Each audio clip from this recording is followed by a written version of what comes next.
Hello students, welcome back. आज के इस वीडियो में हम सॉल्व करने वाले हैं 8th क्लास की प्रश्नावली 3.3।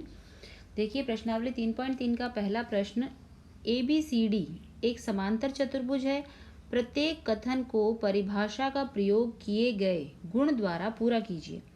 यानी परिभाषा का जो कौन सा गुण है, किस गुण के अनुसार जो है AD, जैसे पहला हमको पूरा करना है AD किसके बराबर होगा। AD कौन सी भुजा है, ये भुजा।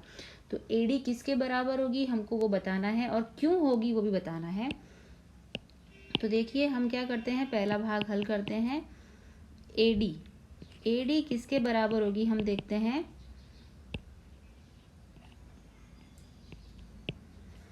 AD हमको पता है, देखिए हम बताते हैं AD जो है हमके पता है AD BC के बराबर होगी। तो हम पहले लिख देंगे AD बराबर BC, लेकिन क्यों होगी ये बताइए। हमें पता है, प्रश्न में दिया है कि ABCD एक समांतर चतुर्भुज है, और हमें पता है क्योंकि समांतर चतुर्भुज की सम्मुख भुजाएं बराबर होती है। हमें क्या पता है कि हमें परिभाषा के अंतर्गत लिखना है कि समांतर चतुर्भुज, जो समांतर चतुर्भुज होते हैं उनकी सम्मुख भुजाएं, सम्मुख भुजाओं का क्या मतलब होता है, आमने सामने की भुजाएं। तो समांतर चतुर्भुज की सम्मुख भुजाएं क्या होती हैं, बराबर होती हैं, समान होती हैं, बराबर होती हैं। तो समांतर चतुर्भुज की सम्मुख भुजाएं बराबर होती है, इसलिए AD तो हो गया किसके बराबर, BC के बराबर। और अगर यहीं पर आगे और पूछा होता AB किसके बराबर होगी, AB की सम्मुख भुजा कौन सी है, AB की सम्मुख भुजा है DC, तो AB DC के बराबर होती, लेकिन ये हमको पूछा हुआ नहीं है। ठीक है, नेक्स्ट भाग देखिए। नेक्स्ट भाग में पूछा है एंगल DCB। एंगल DCB किसके बराबर होगा, DCB कौन सा, देखिए DCB यानी ये वाला जो बीच में होता है, इन 3 अक्षर लिखे हैं, तीनों अक्षरों में जो बीच वाला कोण है उसकी बात की गई है। देखिए यहाँ से DC और B, यानी ये कोण किसके बराबर होगा। जब हमें पता है समांतर चतुर्भुज में सम्मुख भुजाएं बराबर होती हैं, और सम्मुख भुजाओं के साथ साथ और क्या बराबर होते हैं, सम्मुख कोण भी बराबर होते हैं। सम्मुख कोण का मतलब है, सम्मुख शब्द का ही आप अर्थ जान लीजिए, सम्मुख का मतलब है सामने वाला। सम्मुख का क्या मतलब है, सामने वाला। तो सामने वाला कौन है यहाँ पे, इसके सामने कोण कौन सा है, ये वाला। इस कोण का नाम क्या होगा, DAB। तो इसका नाम क्या है, DAB। कोण DAB बराबर है। क्यों बराबर है, क्योंकि हमें पता है, इसलिए बराबर है क्योंकि यहाँ पे हम फिर से परिभाषा के अंतर्गत जो आता है वो लिख देंगे कि समांतर चतुर्भुज के सम्मुख कोण भी बराबर होते हैं। समांतर चतुर्भुज के, हमने सम्मुख भुजा के बारे में तो लिख दिया, सम्मुख कोण बराबर होते हैं। हमें प्रश्न में कहा गया है कि परिभाषा के अंतर्गत लिखिए किसके क्या बराबर होता है, तो साथ में हमें परिभाषा का भी एक हल्का सा उदाहरण देना है। अब देखिए OC किसके बराबर होगा, देखिए OC कहाँ पर है, ये है O और ये है C, यानी इसकी बात की गई है। अब देखिए हमें पता है, हमको पता है, वो परिभाषा हम बाद में लिखेंगे। हमें पता है कि समांतर चतुर्भुज के जो विकर्ण होते हैं ना, वो एक दूसरे को समद्विभाजित करते हैं। समद्विभाजित करते हैं मतलब एक दूसरे को बराबर काटते हैं। ये देखिए, ये विकर्ण है और ये दूसरा विकर्ण है। ये दोनों विकर्ण एक दूसरे को जिस बिंदु पर काट रहे हैं वो बराबर भागों में काट रहे हैं, यानी ये भाग इस भाग के बराबर होगा और ये भाग इस भाग के बराबर होगा। तो OC किसके बराबर होगा, OC तो OA के बराबर होगा, OC OA के बराबर होगा।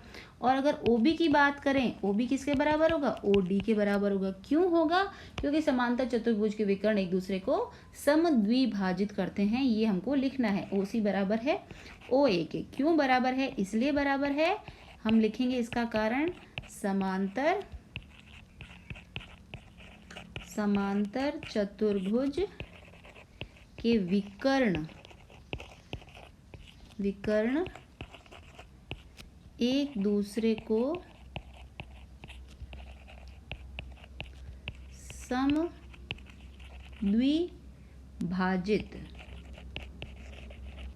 समद्विभाजित करते हैं।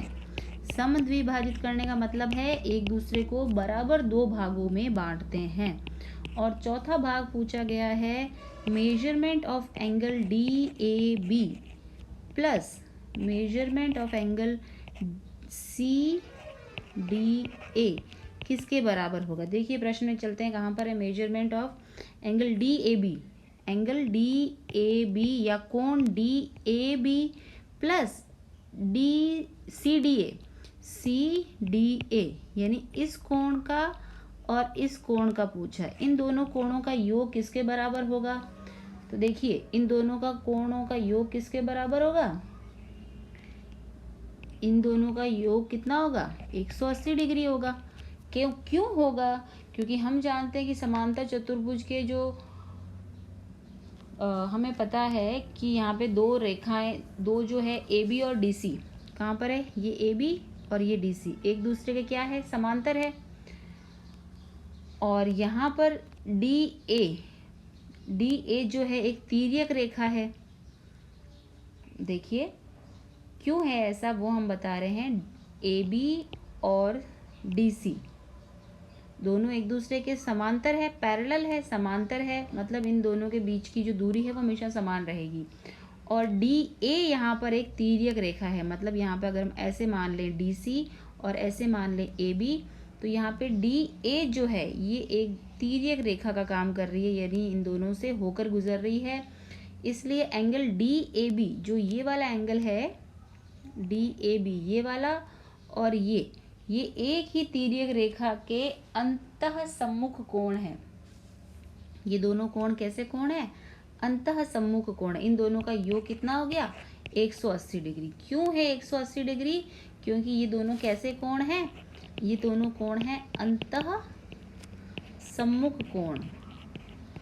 ये दोनों अंतः सम्मुख कोण है और अंतः सम्मुख कोण है, इन दोनों का योग कितना होता है, किसी भी समांतर रेखा के अंतः सम्मुख कोणों का योग जो है 180 डिग्री होता है।